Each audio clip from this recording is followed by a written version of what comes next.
Header file கொடுத்துருக்கோம். இப்போ போன ப்ரோக்ராமில் enter the A and B வேல்யூஸ்னு கொடுத்து நான் என்டர் பண்ணேன். இப்போ நான் ஒரு நம்பர் கொடுப்பேன். இப்போ நீங்கள் பண்ணுறீங்கன்னா நீங்கள் ஒரு நம்பர் கொடுத்து ஆட் பண்ணி பார்ப்பீங்க.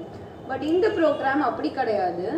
இப்போ நான் இந்த டிஃபைன்ட் கீவேர்ட் கொடுத்து நான் ஏக்கு 10 கொடுத்துட்டேன், பிக்கு 20 கொடுத்துட்டேன்னா யார் வந்து ரன் பண்ணாலும் அவங்களுக்கு இந்த சேம் ஆன்சர் தான் வரப்போகுது. ஓகேங்களா? சரி, இப்போ வந்துட்டு பார்த்தீங்கன்னா இன்ட்டு சி கமா டின்னு கொடுத்து 5ன்னு கொடுத்துரும். இது வந்து பார்த்தீங்கன்னா மெயின் ஃபங்க்ஷனுக்கு மேலே நம்ம டிக்ளேர் பண்ணுறதுனால வேரியபிள் குளோபல் டிக்ளரேஷன்.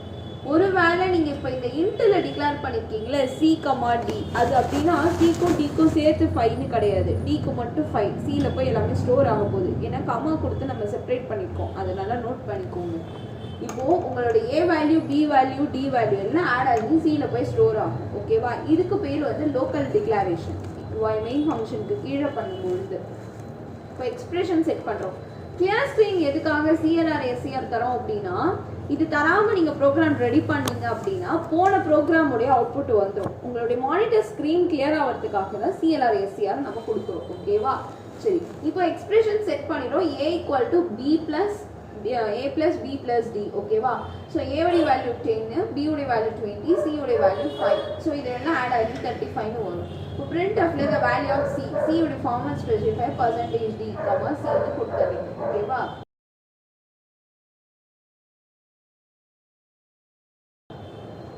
இப்போ 35 வரும். எழுதிக்கோங்க.